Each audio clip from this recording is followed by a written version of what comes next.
Back everyone to the working class revolt, and we've got very, very saddening news today because it seems that Angela Rayner and this Labour government have started the ball rolling to make sure you, I, or anyone else will never ever be able to criticise Islam or even extreme Islam ever again in this country, which means, like in the past, when we've seen terrorist attacks and we call them for what they are, if those terrorism attacks was caused by terrorist Islamic organisations, we call it exactly that. Well, Angela Rayner, as I said, has started the ball rolling where no longer you will be able to refer to any extremists whatsoever as Islam. And it comes with the news that Angela Rayner is setting up a 16-person council called the Islamophobia Council. It will advise ministers on a new terminology to be written in law for Islamophobia, giving bigger protections to anybody who speaks out against Islam, Muslims, or anything to do with the religion. Now, let's be honest, there are plenty of things in the history of this country which are right to criticise Islam. Terrorist attacks, for one. Or after terrorist attacks, we see that the mosques do not call out these terrorists the way that they should do. And then it's our job to rightly speak out against that.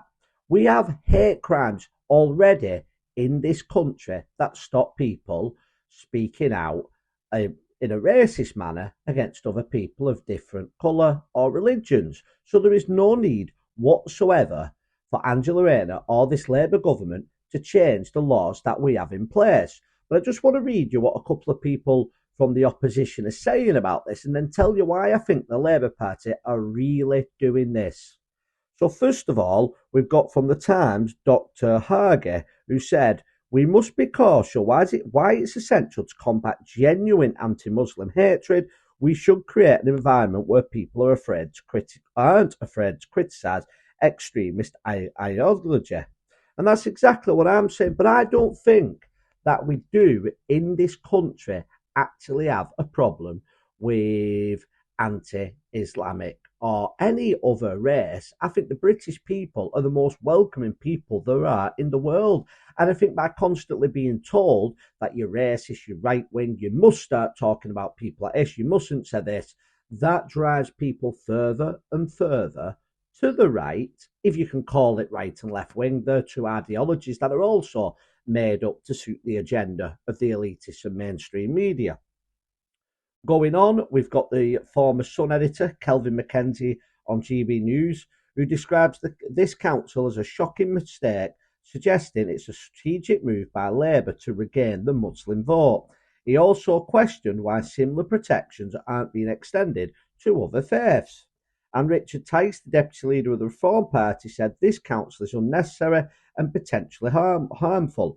We already have laws to address hate crimes. This seems more like political manoeuvring. So Kelvin MacKenzie and Richard Tice have touched on to one of the obvious reasons that Angela Rayner is doing this.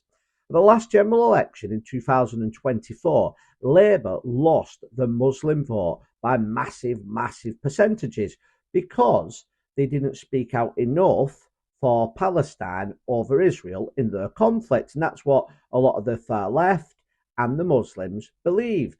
Now, anybody with any brains could see that the Labour Party was trying to position themselves centrist and not get too involved because they needed the centre vote, just like how people criticise Reform parties sometimes for moving more from the right to the centre.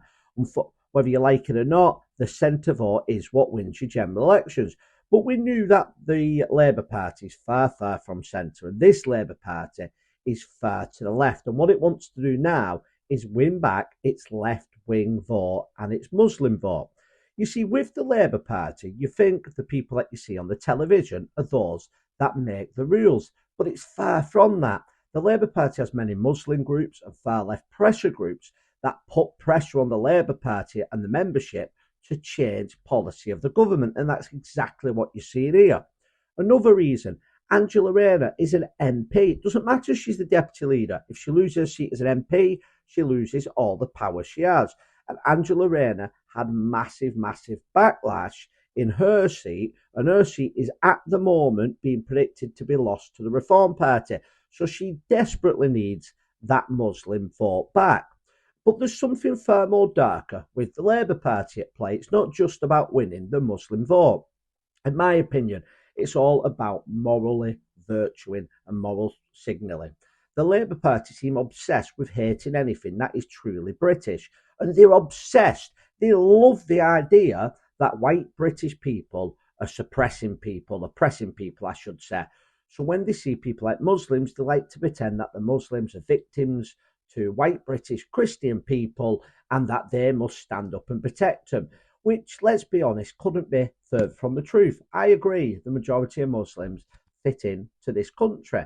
The problem is when you put too many people of different faiths in one area in massive numbers, and that is what we've seen. That is the less problematic side. The bigger problematic side, which we must always be able to speak about, is extreme Islam. That is when people, wherever they're learning it, whether it's online through Al Qaeda or whether it's actually being bred in the mosques, is this Islamic terrorist talk that goes on and influences these people to then do horrific attacks. With Angela Rayner's changing the law, and believe me, the Labour Party know this, we will no longer be able to talk about it. If we do, we'll probably end up in a prison cell with the people who put mean tweets or Facebook posts online. But please let me know what you think about the devastating and dangers that this policy, this council, and the new law set on Islamophobia will mean for the UK. Thank you all for watching. Please like, share, and subscribe, and I'll see you on the next video.